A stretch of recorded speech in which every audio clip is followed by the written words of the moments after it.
नमस्कार, आप देख रहे हैं दांगी लाइव और मैं हूँ प्रियंका।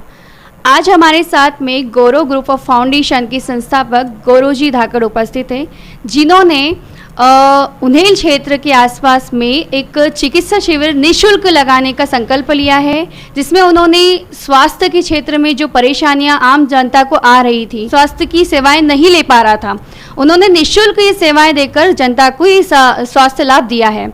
सबसे पहले तो मैं गौरव जी धाकड़ का हमारे चैनल पर स्वागत करना चाहूँगी। सर, जैसे आप बहुत ही अच्छा हुआ, आप यहाँ पे एक सोशल वर्क के बेस पर उन्हेल और आसपास के क्षेत्र में चिकित्सा शिविर लगा रहे हैं। मैं जानना चाहूँगी कि इसके अलावा और ये जो आप उद्देश्य लेकर आए हैं, सर कब से आपकी शुरुआत हुई है इसको लेकर? दीदी, 8 से अधिक शिविर अभी हमारे क्षेत्र में हो चुके हैं और प्रत्येक गांव में बहुत अच्छा रिस्पांस मिल रहा है। वास्तव में चिकित्सा के क्षेत्र में तो हम अब आए हैं, लेकिन शिक्षा के क्षेत्र में मुझे पैतृक रूप से किसी विरासत मिली है कि हम गरीब और निर्धन बच्चों की सेवा कर रहे हैं और इस क्षेत्र के बच्चों की भी सेवा कर रहे थे। वो सेवा हम अपने प्रकल्पों के माध्यम से दे रहे थे। हमारे प्रकल्प एक केंद्र विशेष में होते थे, लेकिन वास्तव मुझे ऐसा लगा कि अगर हमको क्षेत्र की सेवा अच्छे से करनी है तो क्षेत्र में पहुंचकर सेवा देनी होगी। और शिक्षा तो फिर भी एक केंद्र पे दे सकते हैं, लेकिन चिकित्सा सेवा के लिए हमको गांव-गांव जाना ही होगा। तो हमने ये निःशुल्क चिकित्सा शिविर और ग्राम गौरव के माध्यम से ग्राम ग्राम जाने का माध्यम चुना। इसमें क्या विशेषता है, आपने ग्राम गौरव का जो एक जिक्र किया है? दीदी, मुझे सबसे अच्छा तो ये लगा कि आपने इस ग्राम गौरव पे ध्यान केंद्रित करना चाहा, क्योंकि आज भारत विश्वगुरु बनने की ओर अग्रसर है और अग्रसर हो रहा है। तो उसके पीछे अगर वास्तव में कोई धुरी है, वास्तव में अगर कोई सबसे बड़ी वजह है, तो वो ग्राम के गौरव है।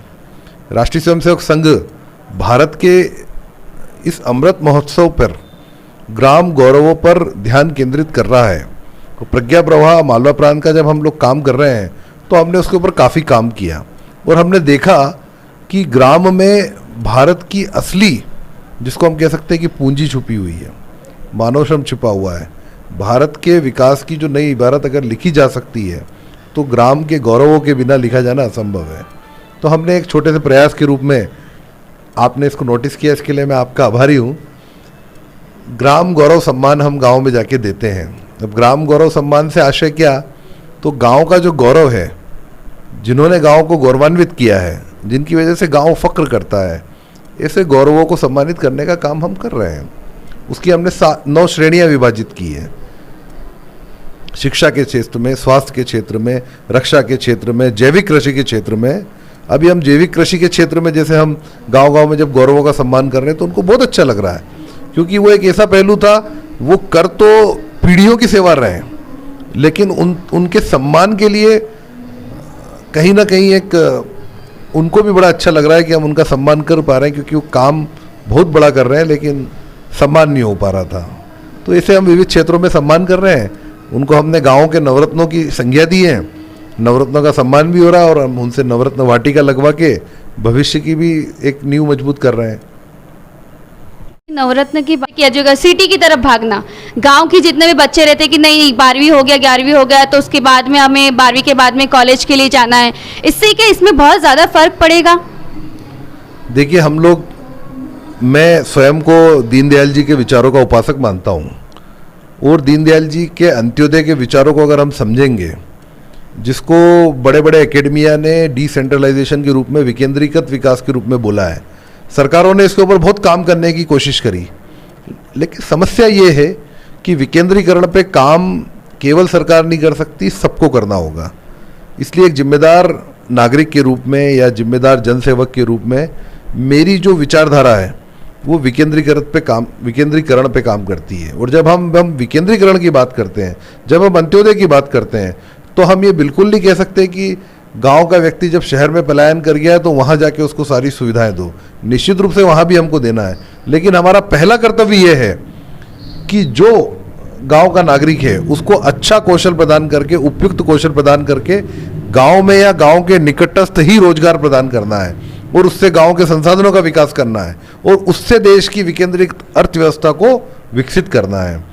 जैसे कि उसमें हम एक बहुत अच्छी चीज़ मैं सोचता हूँ कि गांव को या गांव के क्लस्टर्स को एक स्किल बेस्ड विभाजन करके उसका विकास हो जाए। दीदी आपने बहुत अच्छी बात बोली, उसको लेके अगर हम विचार करें तो ज़्यादा अच्छा है। सर मैं आपसे ये जानना चाहूँगी, जैसे कि आपने चिकित्सा शिविर लगाए हैं और नवरत्न की भी बात कही है, इसकी पृष्ठभूमि कहाँ से है और मतलब कहाँ से मिला और आपको सुझाव कैसे मिला कि इस तरीके की शुरुआत करनी चाहिए ग्राम क्षेत्र में? दीदी सच बोलूँ तो सुझाव के बारे में तो पहले तो मैं पृष्ठभूमि पे आऊँगा, फिर सुझाव पे आऊँगा।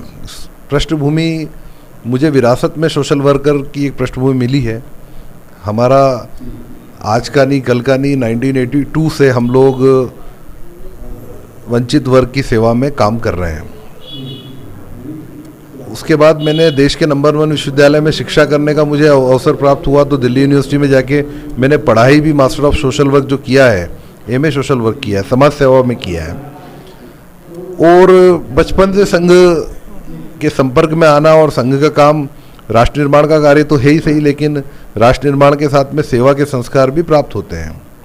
इस कार्य के बीच में अभी मैं प्रज्ञा प्रवाह मालवा प्रांत के दायित्व में आया, तो वहाँ पर वास्तव में हमने एक बौद्धिक अनुभूति के रूप में हमें कहीं ना कहीं ये एहसास हुआ कि अगर वास्तव में गांव के भारत के परम वैभव को या भारत की स्वानुभूति को अगर हमको समझना है तो ग्राम गौरव को समझना होगा। तो इन सब पृष्ठभूमियों को मिलाकर अगर आप ये समझे तो मुझे मेरी अंतर्मन से सुझाव आया कि मुझे ये ग्राम गौरव को लेके काम करना चाहिए, और मैंने इस अंतर्मन के सुझाव पे क्रियान्वयन करते हुए ग्राम गौरव के लिए काम करना शुरू किया। और आप ये समझिए कि अब मैं अपने क्षेत्र के अपने लगभग सभी ग्राम गौरवों तक जाने का मेरा संकल्प मैं पूरा करने की ओर अग्रसर हूँ।